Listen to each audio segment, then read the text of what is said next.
stars of animation are shining. It's time to stay tuned. And now, here's your host, Phil Mackey. Good evening, ladies and gentlemen, and welcome back to another episode of Stay Tuned Live, an all-new live stream talk show presented by Streaming the Magic right here on Facebook. My name is Phil Mackey, and I'm an animator, cartoonist, and former Disney cast member, and it is my pleasure to be your host each and every week as we deep dive into the world of animated film. Before the show starts, once again, I'd like to let everyone know about a little place right here on Facebook where you can connect with other fans of this show and tap into the latest news from the animation world. It's the Stay Tuned community page, and you can be a part of it right now. All you got to do is go to facebook.com/groups/Stay Tuners. Okay, well, you know, there are many potential paths in life for anybody, really, but also for the life of an artist in particular. And some of those paths are inspired to become animators and some writers, and as we've seen recently on the show, even visual effects artists. But sometimes the characters and stories that fill our hearts and our minds with joy and imagination take on a different form. And my guest tonight studied under Disney animator Milt Neal and is now an officially licensed Disney fine artist specializing in oil paintings. So please welcome Clinton Hobart. Hello. Hey. Can you hear me? Are you receiving me? Yes, I can hear you. Can you hear me? I can hear you quite well. Thank you. Welcome, Clinton, to Stay Tuned Live. I'm very happy to have you, especially because I feel like we it's been building up to this a little bit because I met you a couple years ago at a convention, and so now here we are. We get to do this thing. Yes, because we can't do a convention. Exactly, we can't do a convention, so we're gonna make do with what we've got. So, well, for those of you who didn't know, for everyone watching right now, Clinton, could you tell us a little bit about what the Disney Fine Art program is as a whole? Because I know it may not be on everyone's radar. Well, it's basically, you know, it's oil painters and a couple of acrylic painters and artists in general that make handmade oil paintings the traditional way, and then they get released by Disney at the galleries and the theme parks as Disney Fine Art. It's a very small division. Okay, very small, but very important. Yes, I think so. That's good.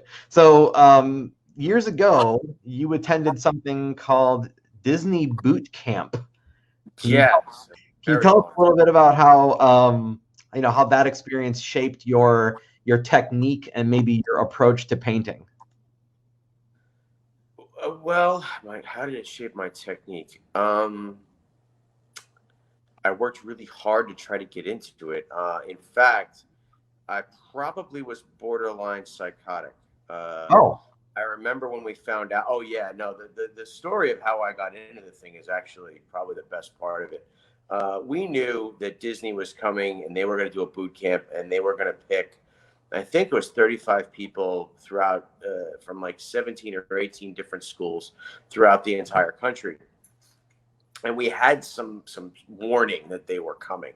And so we all spent like 8 months just drawing every waking second. Disney, at that time, Disney basically told us, if you're not drawing, in your sleep, you're not going to be good enough to get the job.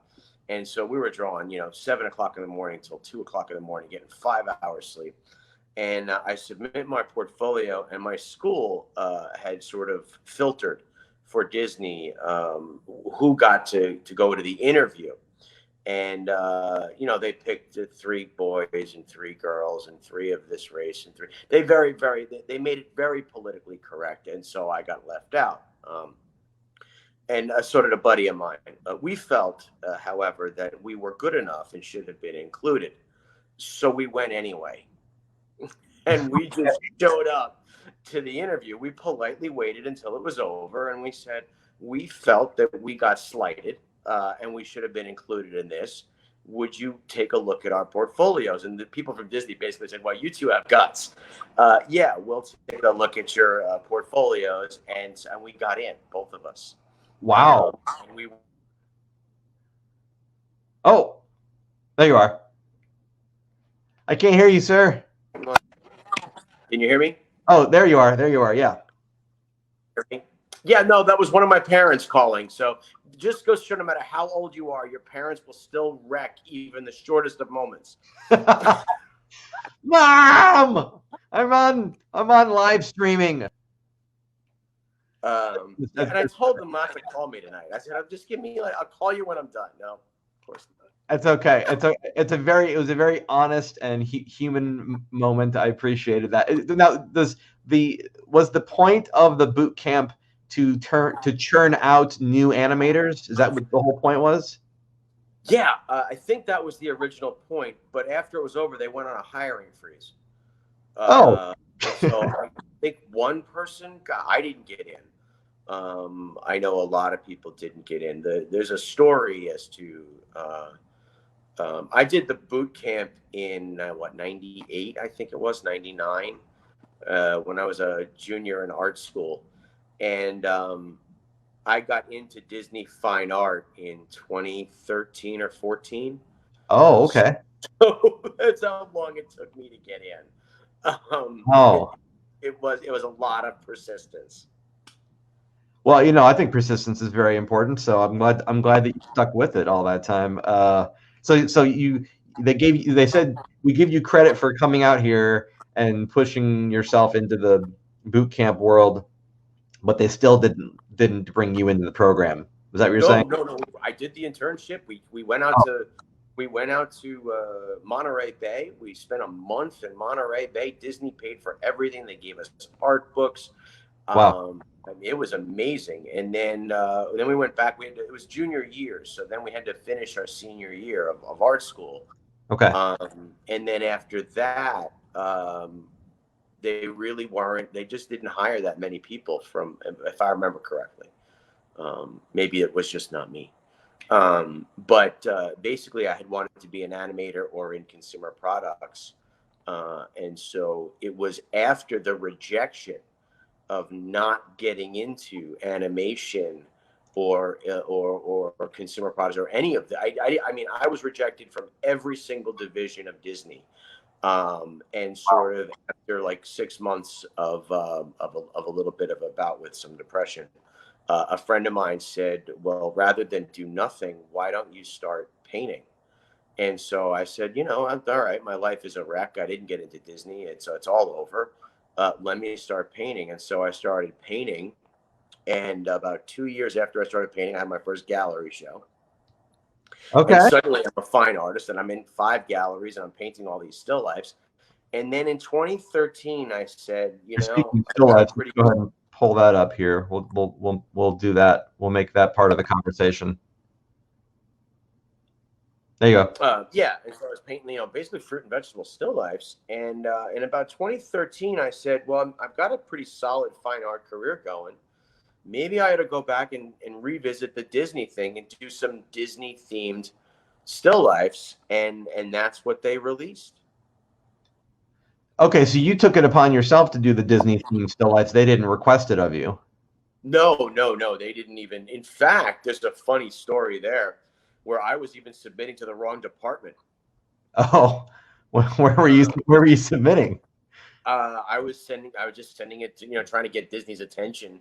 And I met a Disney artist named Stephen Fishwick, who's a really talented and great guy. And he put me in the right direction. I mean, that's awesome. You got to have those people looking out for you a little bit, right? There's a lot of luck involved in anything. Yeah, that's a banana. That is a banana. I still do things. I mean, I'm going to plug myself. So these are I did thanks to the beer flu here, the coronavirus. I opened up an Etsy shop so that people can get my paintings because we're not going to conventions right now, and nobody's walking into galleries. And so I have an Etsy shop under my name. It's just Clinton Hobart. And the banana here is available. And, you know, there you go. Decent amount of paintings available if you'd like to buy one. There's prints available of that one. That's a new one. That's just sort of an Alice in Wonderland themed piece where it's not really Alice in Wonderland, but it's got an Alice in Wonderland feeling to it. Like the ambiance of it is, yeah, I totally feel you on that. It does have that that whimsy, you know. Yeah, I mean, who stacks buttons like that? I mean, it's not a natural thing to do. You're right, Clinton. No human being would stack buttons like that. So anyway, so you took it upon yourself to paint something Disney related. What was that first painting that you finally got submitted to the right place and then set you on your path? It was actually 2 statues, ceramic statues of Mickey and Minnie from the 1930s that my grandmother had on her mantelpiece. I have a picture of that, I think. Hold on. I think I have a picture of that. Gesundheit. Uh-oh, I got the beer flu. I mean, let's hope not. No. Come on, let's be honest. If you're out anywhere and somebody sneezes, we're all terrified. Yeah, that's kind of true. We run from somebody sneezing nowadays. I have to... just had too much pepper with dinner. That's all it is. Yeah. Here we go. Here's the image in question, right? No, those are actually Disney Big Fig statues, and so those I got years after I first signed on with Disney. I did this thing where I didn't know who was seeing my work, and so I'm gonna just be honest because that's my whole thing is just honesty. I love honesty, and so I Googled galleries that sold Disney art, and I walked into them to see if they had my stuff hanging. Which I know some people are kind of like, "Oh my God, you did that!" But yeah, I did that. I mean, how could you not? I mean, if you're a gallery artist, I think you should know where you are. Right. So there was a gallery in Florida. I was living in Florida, and I'm still living in Florida. And there was a gallery called Barker Animation Art Gallery, and he said had all this Disney stuff. And so I walked in and I said, "Do you have my stuff?" And he said, "Well, who are you?" And I introduced myself, and he said, "No, I don't have your stuff." And he looked it up on. He was at that time he was in his mid-80s. Mr. B, we called him, Mr. Barker. He passed away last year. Oh. He was like a grandfather to me. He was just one of my favorite people in the world. Oh, he made it to 95. So. Oh, well. Yeah, I mean, yes, I miss him, but he made it to 95. Congratulations, right? And so he loved my work immediately and ordered a whole bunch of it. And then I was teaching drawing at the gallery, and he really took me under his wing and helped me out. And he was just a wonderful person. And he had these Big Fig statues for sale. That's the point of the story. And so he let me borrow them to make paintings from. They're from the 90s, like everything else that's great. Yes, I agree. I have an affinity for things from the 90s as well. Well, I mean, I'm immediately taken by. I mean, when I saw your work, I felt this way, but I'm seeing it again right now in this conversation. I love how well you render things. There's something really charming about something that's rendered in 3D that was not created in 3D. If that makes any sense. It makes sense because I've heard it so much, but one of the things that people always say about me and about my work is that they love that it feels 3D. It feels like they could pick it up and touch it, like it's going to jump off the canvas. Yes. And that was never deliberate. Oh, really? I don't really know how I do that. I don't know why. It's like a byproduct. It's just I wish I could say it was genius, but I can't explain it. I mean, you can say it. You don't have to mean that it is, but you can. You got some kind of stuff going on here. Accident. It was an accident. I've always felt the same way about the Mona Lisa's smile, by the way. I think that everybody makes way too big. I think if you asked Da Vinci, what about that? He would have gone, that's how she looked. She was just sitting like that. What are you worried about? That's the thing about magic. When it finally strikes, it's a perfect combination of elements that you would never have known to mix in that particular recipe. You know what I mean? Right. So yeah, you just have the right combination of look and style and subject matter and right place, right time, all those things. So okay, so we got you now as a fine artist, and I have to kind of bring this up because I also went to fine art school. Something that I noticed in fine art school was they did a fantastic job in preparing us to be fine artists. They did not, however, prepare us, in my opinion, for being fine artists that have careers.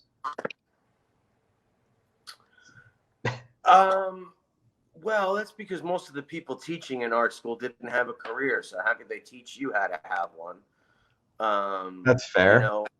I had, I went to SVA, the School of Visual Arts in New York City, and from what I heard, we had a tremendous amount of instructors at that school that were talented. In fact, my drawing teacher is now very high up at Disney Consumer Products. So the guy that taught me how to draw actually got the job at Disney. Wonderful artist. I'm gonna mention his name. Hopefully he doesn't kill me. His name is John Quinn, and he's got an Instagram page, and he's doing sculptures now. He's just amazing. He's still amazing. I still learn from him. I graduated 20 years ago, and I still learn something from my teachers, and that's a wonderful thing. Yeah, that is wonderful. So you found a way to make those two things work. Take the fine art aspect of it, but also to find a way to develop a sort of business savvy around it, right? Did that come naturally, or was that more of a trial and error kind of thing? Oh, I still don't know what I'm doing business-wise. Good to know. Yeah, no clue. In fact, I let, anytime somebody else is willing to do the talking for me, I let them. One of my favorite quotes is, this was in a real traditional fine art. One of the head salespeople at one of the galleries that represented me, I was in there and they were having an opening, and I said, "Do you need me to go?" And she said, "Oh, honey, having you here talking has never helped me sell your work." Just thought. And again, it's because most people have said to me, "Too honest." It's the number one thing I hear, and so a small percentage of people love that about me, and everybody else is just like, "You way too honest."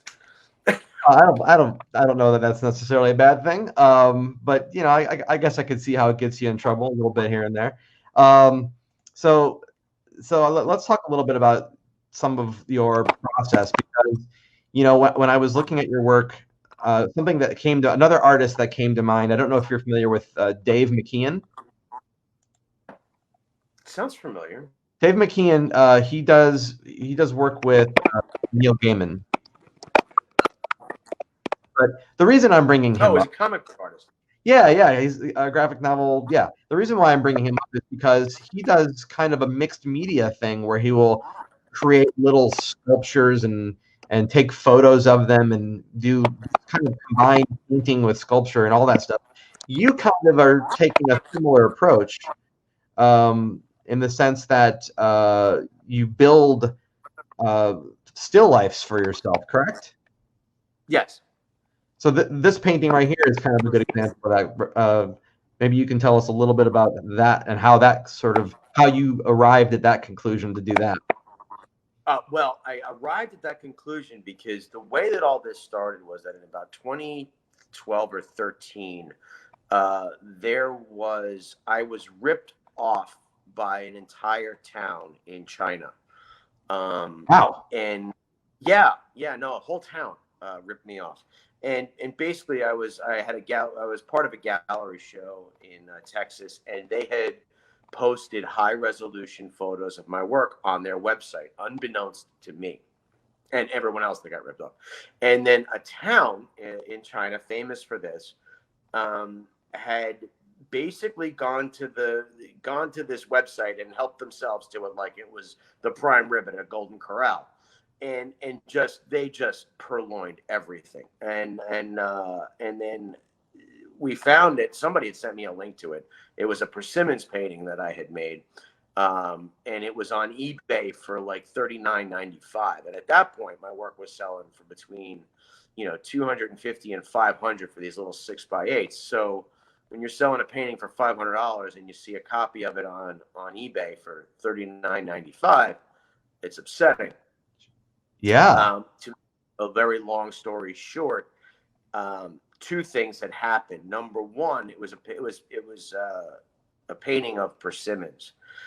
It got me on the CBS Evening News with Scott Pelley, who did an entire story on the fact that this town was ripping off American artists. But also, I decided that if I built my own set, it would be instantly recognizable that you ripped me off. And so if I paint a persimmon and you copy it, well, anybody can go to the store and buy a persimmon. But that staircase I built is a little less hard to find. Sure. So, okay, so it became a way to sort of build in a watermark, so to speak. Yeah. And also, I've also never been a huge fan of ripping other people off either. I like my work. Obviously, I can't say that my work doesn't look like anybody else's. Nobody's truly unique. But I don't think that when you look at my paintings, you instantly can recognize who my teachers are. I don't think you can instantly say, oh, there's a couple of very famous artists right now that have about 15 people just blatantly copying. One of them, a guy named Richard Schmidt. If I were him, I'd report my style stolen. It's just unbelievable, and it's just I personally, I want people to say, oh, that looks like, if you walk into a room and it's a group show, I want you to be able to spot my painting on the wall instantly just by glancing around. And part of that is easy to do by just building things, by building your own. I call them sets, by the way. Okay, well, that makes sense. That looks like a little set there in the photo. And I guess it's a good point that you're bringing it up because part of what makes being officially licensed by Disney to be a painter versus just being a fan and painting some art is that they are putting their stamp of approval on your work and selling it through them as well, correct? Yes. Okay. So, I mean, that's a pretty big distinction. Does Disney ever try to go after and stop the counterfeiting kind of things? I think they're more worried about clothing and toys and things that are being mass produced in terms of eBay sales, and artists, them selling one or two paintings at $49.95. I don't think anyone's ripped off the Disney fine art, but I don't know. But I do know, it's easy to just take Mickey Mouse and put him on a backpack and put it on a cell phone case. And I think they're more concerned with sort of, millions of listings as opposed to one or two. That's fair. Yeah. And just for the sake of authenticity, I should point out that if you go to disneyfineart.com and click on the list of artists, they can find you there. Yes. And then you can also go to clintonhobart.com and find you that way as well. Yes, that is true. Especially if you want an original. I believe the Disney Fine Art page is mostly for prints. I don't think they have any of my originals listed. It's just prints. Okay. If you want originals from, you don't send them the original. You don't give the original to them then? They have the originals. They just don't have them on the website. Oh, okay. I don't know why. So if people want to, we're not going to ask. What's that? We're not going to ask. We don't. We're not going to know. It's buried underneath some stack of prints of Snow White or something. So if people want to get something, let's say they want to get, because I know you were influenced very heavily by Beauty and the Beast, for example. Let's say someone wanted to get an original drawing of their favorite character from Beauty and the Beast. They would go through to you at your website. Yeah, well, they can. Sketches are something that we can do, and I always say, I don't say. You can get any character you want, and it doesn't have to be a Disney character. It can be, if you want a character sketch, like we do at conventions where we just sit there and do sketches. And I know a lot of guys are expensive. I don't think I make mine that expensive. It's a Blue Line sketch. It's one character is 40. It's 2 for 60. And if you want more than 2 characters, just send me a message. I mean, I can be reached. It's my name, Clinton Hobart, and you can send me a message through Facebook. You could send me a message through Instagram. Okay. And in fact, my email address is my name, Clinton Hobart at Hotmail or Clinton Hobart at Gmail. And I did that just because, as an artist, you want to be found. Just don't tell the IRS. Right. And there we are seeing a little bit more of your process there. There's not a blue line drawing, but that is a drawing nonetheless. So yeah, normally I draw in paint. Actually, I draw with burnt umber, and white. This one, because that staircase was so complicated, I did a little bit of drawing in pencil first, because that staircase was borderline masochism.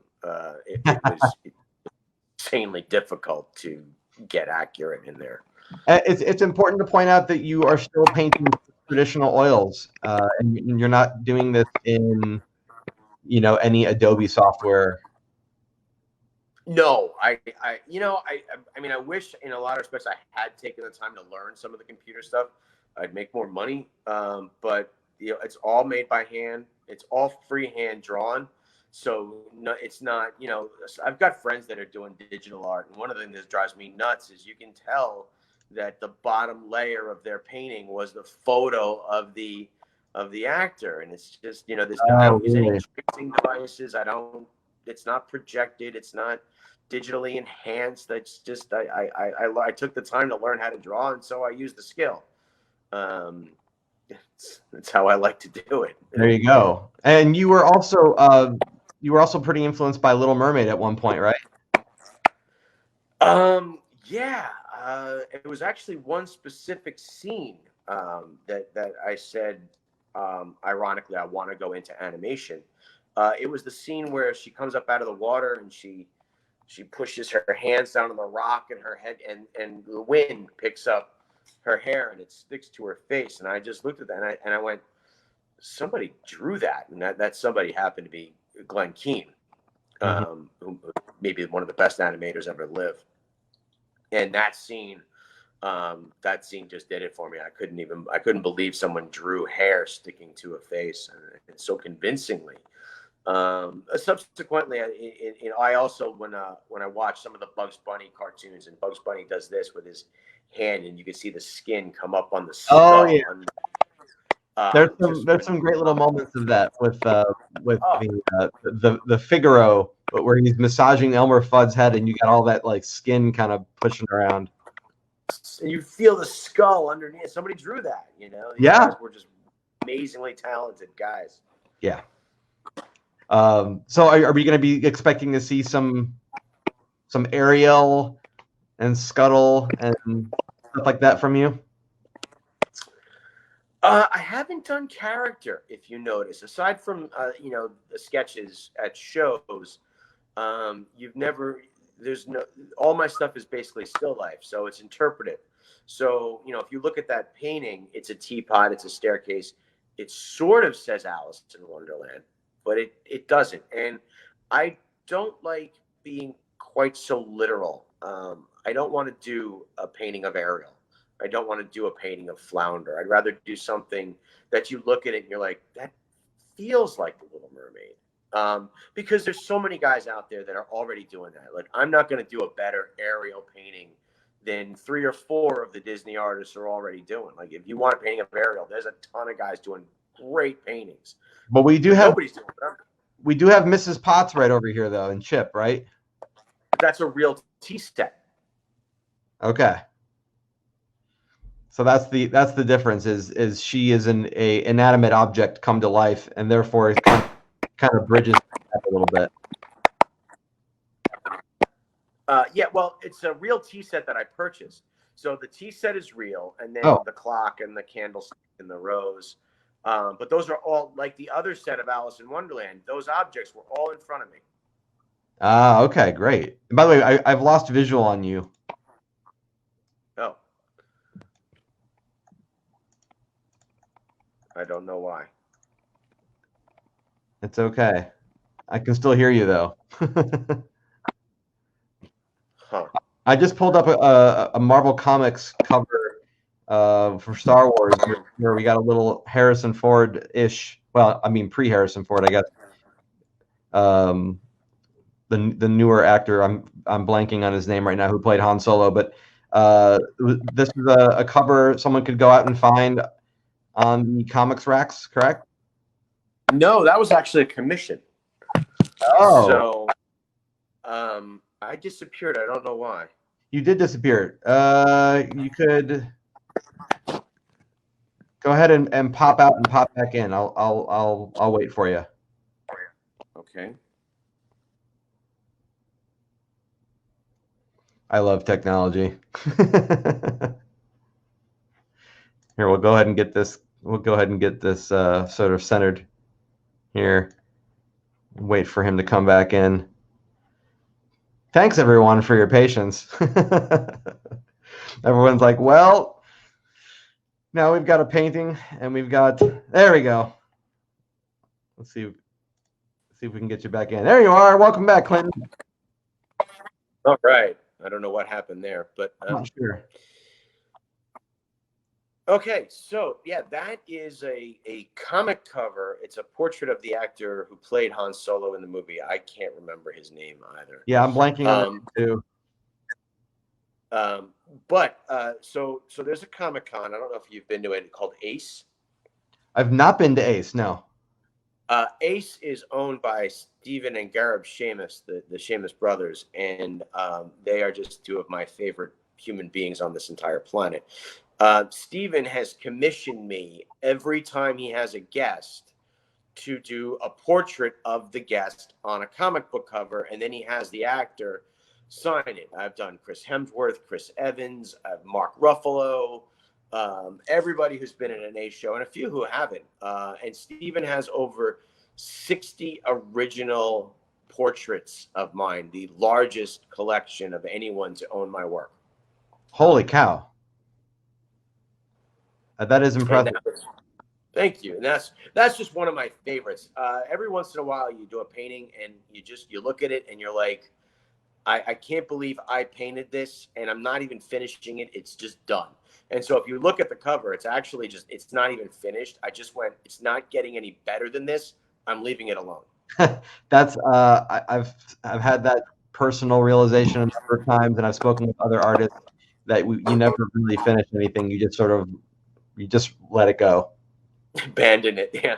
Abandon it. Yes, that's a good way to put it. So I mean, are you looking to do more Star Wars related things, or are there things on your horizon that you can tell us about that are sort of percolating right now? Yeah, there's always something percolating. I mean, I don't want to say I'm on hold. I've got some things working, but I'm sort of waiting until the fall to see where the state of the world goes right now. Yeah. I'm not necessarily, I try not to take too many sides politically. And by political, I don't mean, elections and candidates. I mean, just saying anything that someone might yell at me over. But I just feel there's a lot going on right now.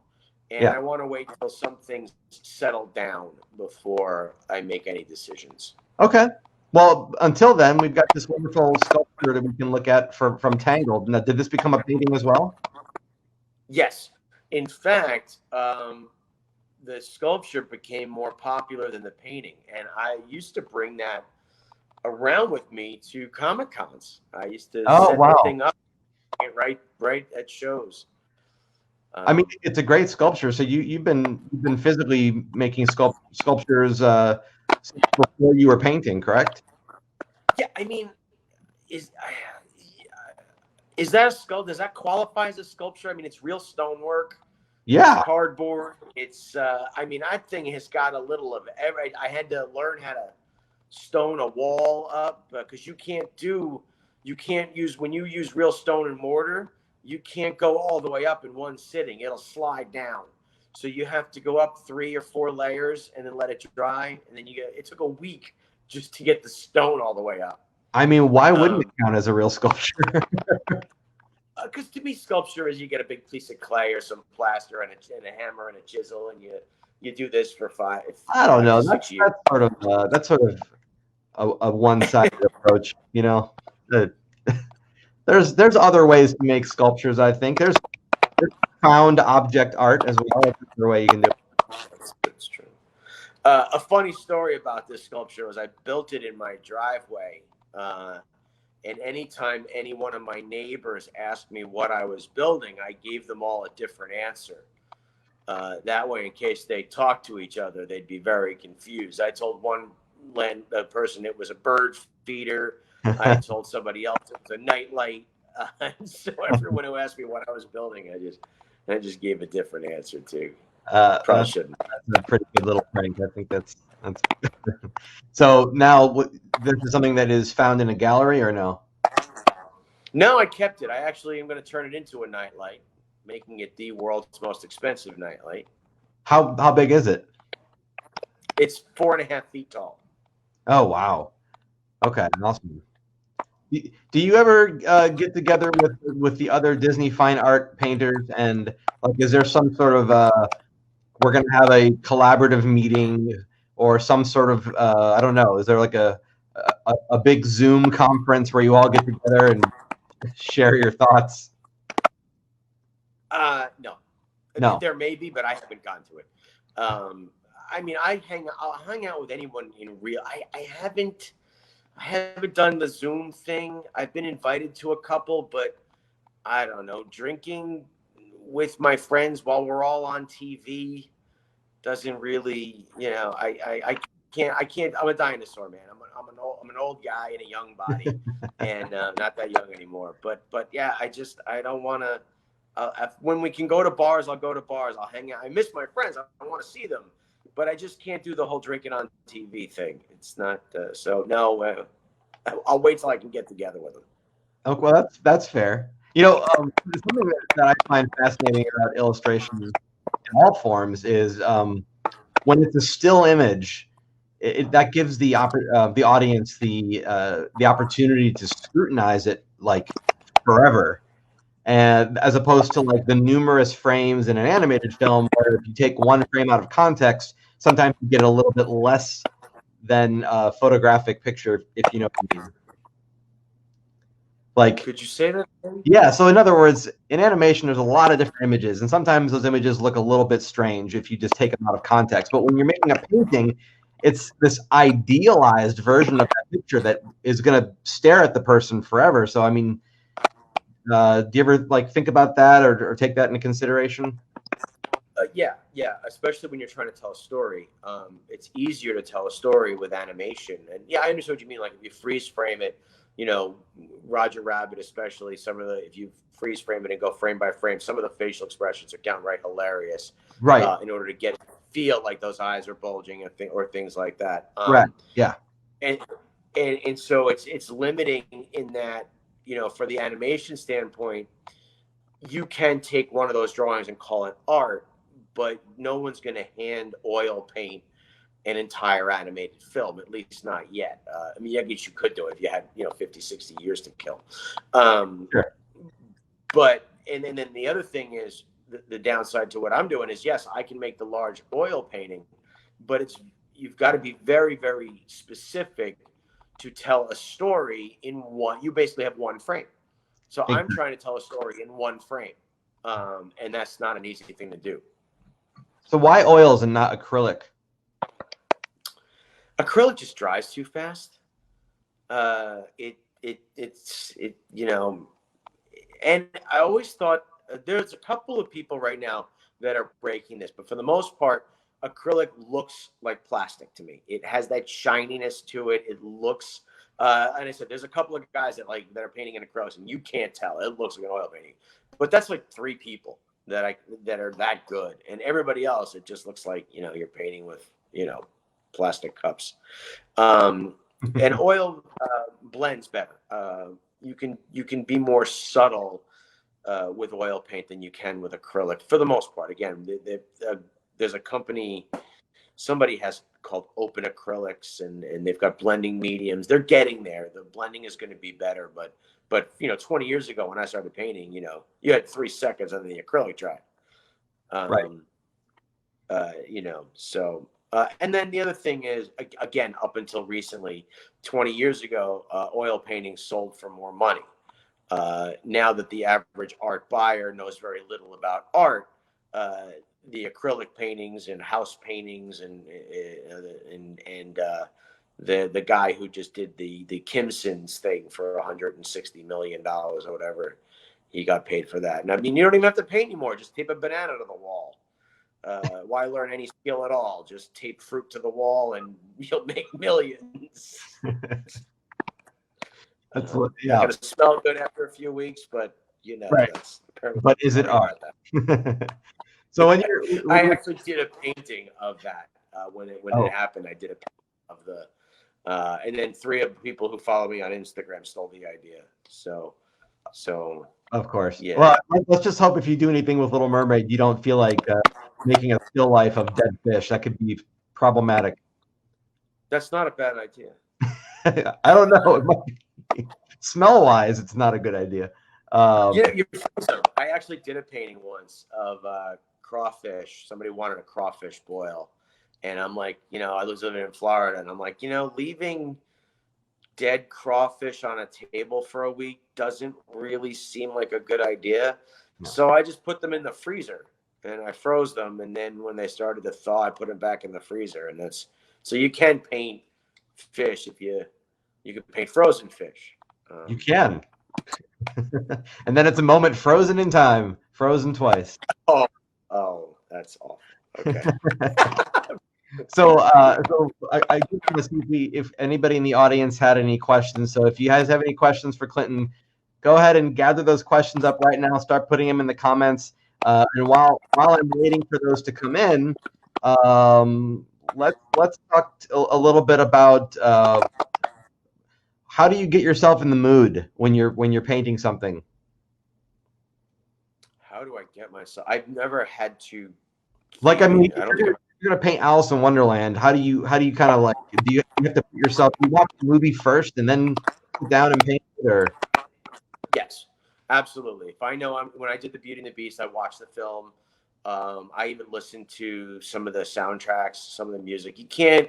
My paintings take me like a month, so you can't listen to that. You obviously cannot listen to the Beauty and the Beast music constantly. Right. But there's enough, where I'll put it on. Music is very important to my painting in general. Okay. I have a bizarre thing. I'd love to tell this real quick because I want to meet her one of these days. Whenever I get into a jam in a painting, and I found this out maybe 15, 16 years ago, I was having a problem. I did a still life of a mask, and there was a golden goblet in it. And months I spent on this thing, and I could not get it right.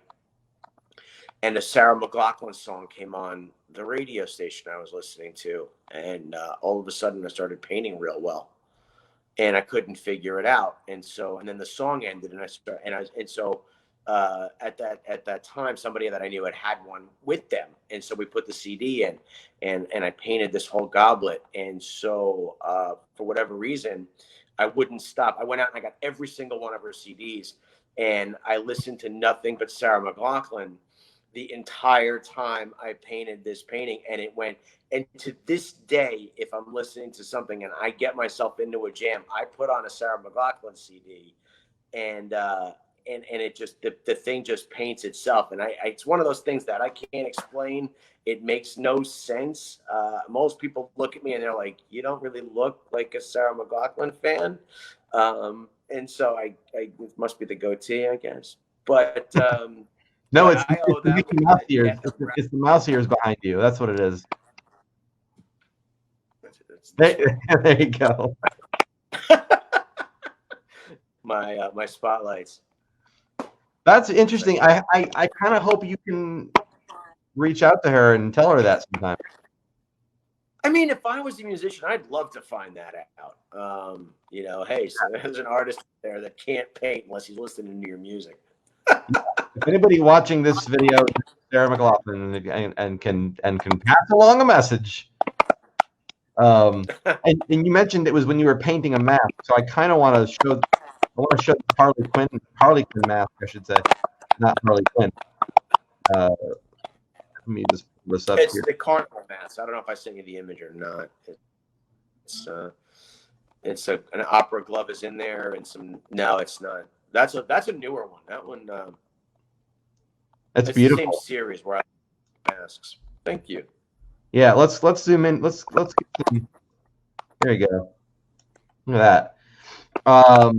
Okay, so people watching the video, they want to get some official Clinton Hobart paintings, but maybe they can't afford one of the big ones. What do you recommend they do? Well, if you want an original, you first of all contact me directly. You'd be amazed at how much prices can come down when nobody else is listening. I know I shouldn't say that, but always contact me, the artist directly if you can. I mean, if I was represented by a huge gallery that was making me millions, I wouldn't say something like that. But I'm not, so I can say something like that. Yeah. And so you can give me a message, and this is what I want. This is what I'm looking to spend. I actually have a rule, and that is I want people to own my work, and I try not to be pretentious about my prices because I want to be accessible. And so you tell me what size you want and what you're willing to spend, and I'll make you the best painting I can. And usually you'll get, at least you'll pay half, if not less, of what that thing usually costs. Because I want people to own my work. I want to be able to say. Do you reserve the right to reproduce that image, or it's a one-off and that's it? No, I mean I can make prints of anything I paint. Most people don't mind if you make prints. If it's a commission, if somebody says to me, "Hey, I want you to paint this, this, this, and this," and then if I decide that I'd like to make prints, I will ask them first, even though I don't have to. As a courtesy, I will say, "Hey, do you mind if I make prints of this? It's a really good piece." And no one's ever said no. In fact, most of those just say, "Can I have one?" And I'll say, "Well, sure." Right on. All right. Well, let's see if we got some questions going on in the peanut gallery. Let's see. Well, Mary is watching, and she actually was asking about if you planned on making those Disney ears behind you. If I was planning on what? The lights behind you. If that was an intentional setup to make it look like. No, we noticed it earlier, and I just didn't move them. It was not intentional. And you were there when in fact, you noticed it. I wouldn't have even put two and two together. Yeah. I just thought it was funny when you noticed it. I just thought I will leave it alone and not move them. The other here, we'll go ahead and pull this picture up too. Let's see. We've got someone saying, "Great job, Clinton Hobart. Best regards from Mexico City." This is Francisek.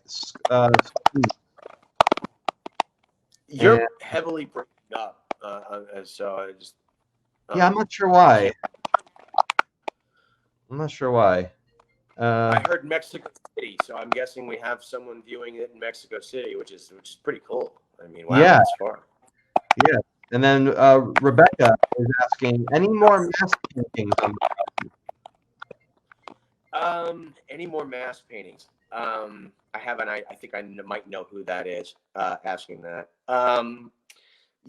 It's a matter of time, and time is something I may or may not have coming up. I'd love to paint more masks. The problem is that every time I paint mask paintings take me a very long time to paint, and nobody's ever bought one.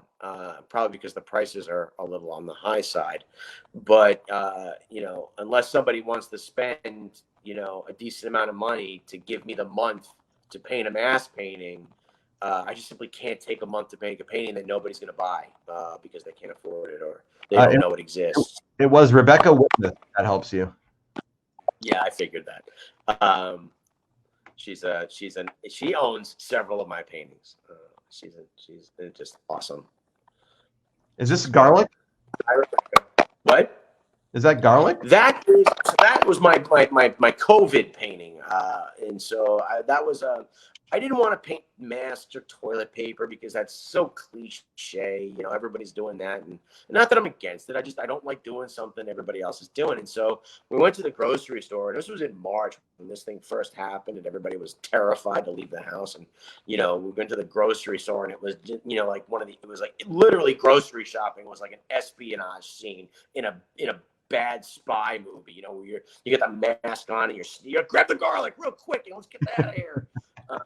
And so we grabbed we made a break. We got the bananas, and we forgot to get garlic, and we got everything else. And so we were like rationing the garlic we had, 1 clove per meal, which actually reminded me of the Jack and the Beanstalk, where he's cutting the pea in half, or was the Fury? Yeah. I can't remember. There's a Donald Duck scene where he's cutting a pea in half, or slicing.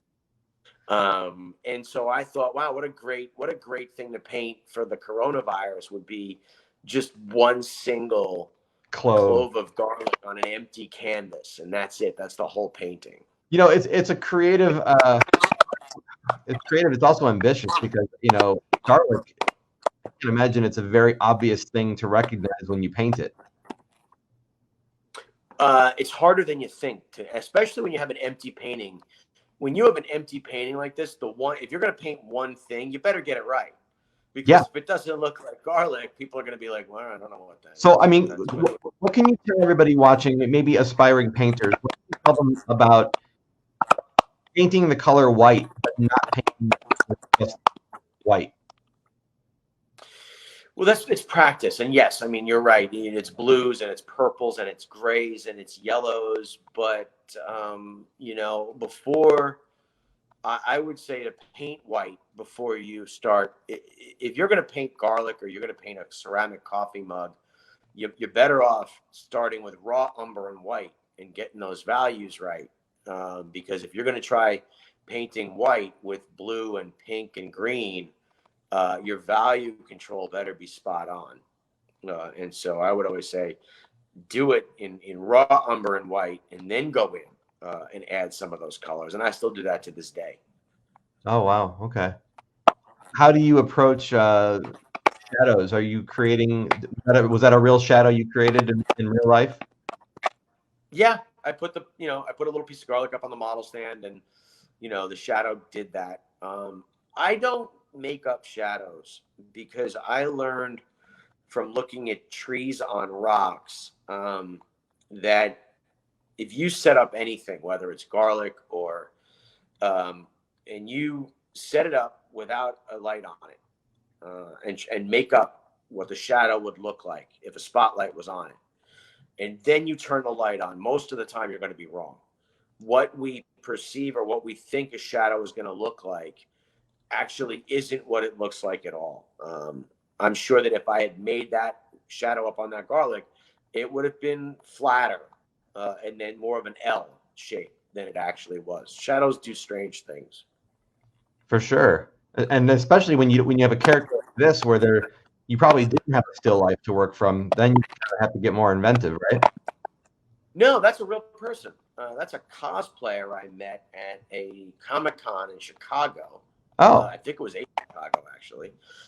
She was a makeup artist, and she walked by my table, and I just thought it was the best darn costume and makeup job I've ever seen. And I said, you know, I take a picture of you and make a painting. And she said yes.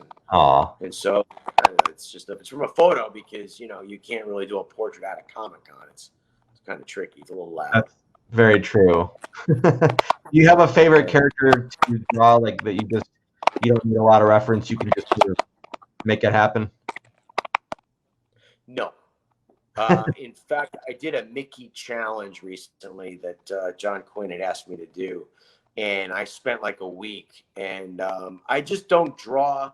The guys that can just whip out a drawing of Mickey Mouse or whip out a drawing of this character, usually they're guys who spend a lot of time drawing those characters, and I don't. I think I've drawn Mickey Mouse maybe 5-10 times in my entire life. And it's usually at a show when somebody says, hey, can you do a quick sketch of Mickey? And you're like, sure. And you Google Mickey and you look at your phone and you're like, all right, there we go. That's Mickey. But like to actually draw Mickey in a position you haven't seen before is, in my opinion, extremely difficult. Well, yeah, because you're dealing with something that's fictional, right? I said because you're dealing with something. You're dealing with something that's fictional. Well, yeah, I mean, but most people that draw Mickey Mouse, even if you look in a lot of the paintings that are going on, they're copying poses that have already been drawn. What I'm saying is, if you're looking at Mickey Mouse and you want to do the standard high, he's looking in high, but if you want to have Mickey Mouse doing yoga poses, for example, or where you can't cheat, you can't look at the reference of them. That's much harder than just copying a drawing of Mickey. It's to anyone who hasn't tried, give it a shot. Drawing these characters without reference and putting them in different positions. It's very difficult, and that's why we look at guys like Glenn Keane and some of these animators with such awe, because they were so talented. Sure. You can do that. But you are quite adept at painting spicy nacho Doritos. Well, I probably painted more Doritos than I have Mickey Mouse. I'm sad to say. Can you? But before you go tonight, can you tell us about why Doritos? Why the Doritos? Yeah. It's funny. Do you know this story? I mean, because this is something that I tell. I don't think you told me. I don't think you told me the story. All right, so I'll tell the story real quick. So the Doritos was at one point. I was having dinner. My brother is a 16th century French literary scholar with a double doctorate from Harvard and the Sorbonne. And he's younger than me. You'd think in my family I'd be the star, but no, I got to have a genius for a brother. So my genius for a brother and I were sitting down having drinks one night. And my brother, with all of his education and his degrees, is still just a kid from Jersey. So keep that in mind. So we're having drinks one night, and he looks at me and goes, I don't know what you're painting apples and eggshells for. If Rembrandt were alive today, he'd be painting Cheetos and Doritos, because that's what this country eats. And so as soon as he said it, we just kind of looked at each other and went, let's see if anybody's done that. So we Googled it. We couldn't find, at that time, which was like, solid 5-6 years ago, we couldn't find anybody else. Now, if you look, everybody's doing it. But when I first did it, I couldn't find anybody else who had painted Doritos before. And so we thought, wouldn't it be funny to take a handful of Doritos and put them on a table like it's grapes, like it's a serious still life. And it was supposed to be a joke. We thought it was funny.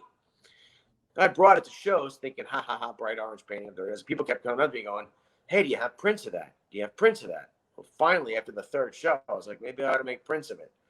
So I make prints of it, and I'm at my table one day, and I look up, and Michael Rooker from Guardians of the Galaxy. Now, I had known him for a while, and we were joking around, and we had said something the night before, and he came up to my table to say something to me, and mid-sentence, he's like, did you paint Doritos? And I'm like, yeah. And he's like, why? And so I tell him the story. And he just said, I love it. I have to have it. How much is it? And he buys the painting. And apparently it's in his bathroom or it's in his daughter's bathroom. But my painting of Doritos is in the private collection of Yondu from Guardians of the Galaxy.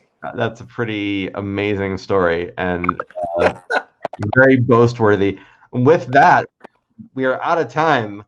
Clint, I want to thank you for being here and sharing your work, your unique story of how animation and you have had this interwoven but a little bit different path, and hopefully everyone will go out and visit you at hobart.com. Yeah, thanks for having me. I really appreciate it. And just to touch on what you just said, I think the important thing is to just tell people, don't give up. I didn't get into Disney consumer products. I didn't become an animator, but I didn't give up, and things are pretty good. I would agree. Have a great night. Thanks. You too. All right, guys. Thank you so much for being here for another episode of Stay Tuned Live. I'd like to also take a moment to thank my Stay Tuned patrons. Your support continually encourages me each and every month and helps me make it possible to keep doing what I do as an independent creator. If you enjoy these weekly free shows and you'd like to support them, go ahead and visit patreon.com/Phil Mackey to learn more about the various reward tiers, and you can sign up today. While you're at it, go ahead and check out my original comic books at philmackey.com, and be sure to say hi to me on Instagram, Twitter, and Facebook under my name or under the name Retail Sunshine. Once again, please be sure to join the amazing Stay Tuned community page right here on Facebook for free daily news from the world of all things animated. Get involved now at facebook.com/groups/Stay Tuners. I've been Phil Mackey. You have been a wonderful audience. And until next week, keep those eyeballs peeled, those ears open, and be sure to stay tuned.